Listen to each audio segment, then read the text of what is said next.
അഴിമതി അന്വേഷിക്കേണ്ട പണിയല്ല ഇഡിയുടേത് കള്ളപ്പണം വെളുപ്പിക്കാൻ ശ്രമിക്കുന്നുണ്ടോ അത് അന്വേഷിക്കേണ്ട പണിയാണ്. അഴിമതി അന്വേഷിക്കാൻ ഇവിടെ വേറെ ഏജൻസികളുണ്ട്, വിജിലൻസ് ഉണ്ട്, CBI ഉണ്ട്.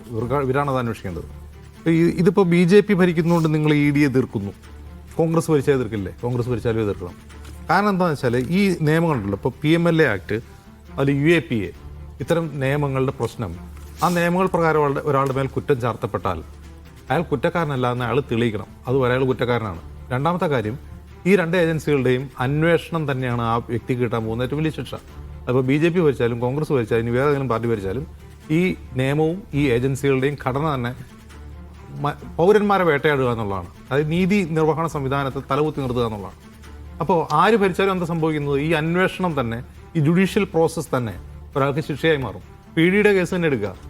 EDയുടെ കേസിൽ അവരുടെ കൺവിക്ഷൻ റേറ്റ് എത്രയാണ്?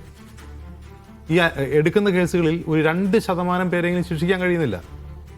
അതല്ലെങ്കിൽ ആ 2% കേസുകൾ ജെന്യൂനായിട്ടുള്ള കേസുകളുള്ളൂ എന്നാണ് അർത്ഥം. ബാക്കിയെല്ലാം പൊളിറ്റിക്കലി മോട്ടിവേറ്റഡ് ആയിട്ടുള്ള വിച്ച് ഹണ്ടിങ്ങാണ്.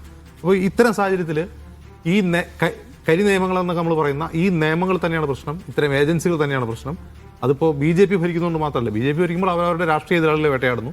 കോൺഗ്രസ് ഭരിച്ചിരുന്ന കാലത്ത് ഏജൻസി ഉണ്ടായിരുന്നു, പക്ഷെ അവർക്ക് ജനാധിപത്യ ബോധവും രാഷ്ട്രീയ മര്യാദ ഉള്ളതുകൊണ്ട് അവരത് ചെയ്തില്ല എന്നേ ഉള്ളൂ. അപ്പോൾ നാളെ ഇനി മറ്റൊരു ഭരണകൂടമാണ് വരുന്നത്, അവരും ഈ ഏജൻസികളെയും ഈ നിയമങ്ങളെയും എങ്ങനെ ഉപയോഗിക്കുന്നു എന്നുള്ളതാണ് പ്രധാനം. ഇവിടുത്തെ പ്രധാനപ്പെട്ട പ്രശ്നം പൗരസ്വാതന്ത്ര്യമാണ്. പൗരന്മാരുടെ മേൽ കുതിര കയറാൻ, ഭരണകൂടത്തിന് കുതിര കയറാനുള്ള കരിനിയമങ്ങൾ ഉണ്ടാക്കുകയും അത്തരം ഏജൻസികളെ അമിതാധികാരങ്ങൾ നൽകി നിയോഗിക്കുകയും ചെയ്യുന്നതിനാണ് ആദ്യം എതിർക്കേണ്ടതാണ് എൻ്റെ അഭിപ്രായം. ഈ വിഷയത്തിൽ ഇപ്പോൾ വീണയുടെ കേസിൽ അതിൽ ക്രമക്കേട് നടന്നിട്ടുണ്ടെന്ന് SFIO കണ്ടെത്തിയതാണ്. അതിൽ ക്രമക്കേട് നടത്തിയിട്ടുണ്ട്. അതൊരു ഏജൻസിയാണ്. അവർ അത് കോടതി കൊടുത്തിട്ടുണ്ട്. കോടതി അത് പരിശോധിക്കട്ടെ, ഇവർ കുറ്റക്കാരാണെങ്കിൽ ശിക്ഷിക്കട്ടെ.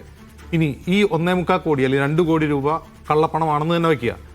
ആ 2 കോടി രൂപയുടെ ട്രയൽ അന്വേഷിച്ചല്ല എന്ന് പോകുന്നത്. അതായത് ഇവർക്കൊരു കുറ്റപത്രം കൊടുക്കണം, എന്തായാലും EDക്കൊരു ചാർജ് ഷീറ്റ് കൊടുക്കണം. ചാർജ് ഷീറ്റ് കൊടുക്കുന്നതിന് മുമ്പ് ഞാൻ പറഞ്ഞല്ലോ, ഇവരുടെ ഇൻവെസ്റ്റിഗേഷൻ തന്നെയാണ് ഇതിനുള്ള ശിക്ഷ. ചിലപ്പോൾ ഇതിൽ ശിക്ഷിക്കപ്പെടുകയില്ല, ഈ കേസ് തള്ളിപ്പോയേക്കാം. പക്ഷെ ഇപ്പം എന്താണ്, മുഹമ്മദ് റിയാസ് കൂടി EDയുടെ സ്കാനറിൽ എന്ന് 10 ദിവസം വാർത്ത വന്നാൽ മതി. അതാണ് അവരുടെ ലക്ഷ്യം.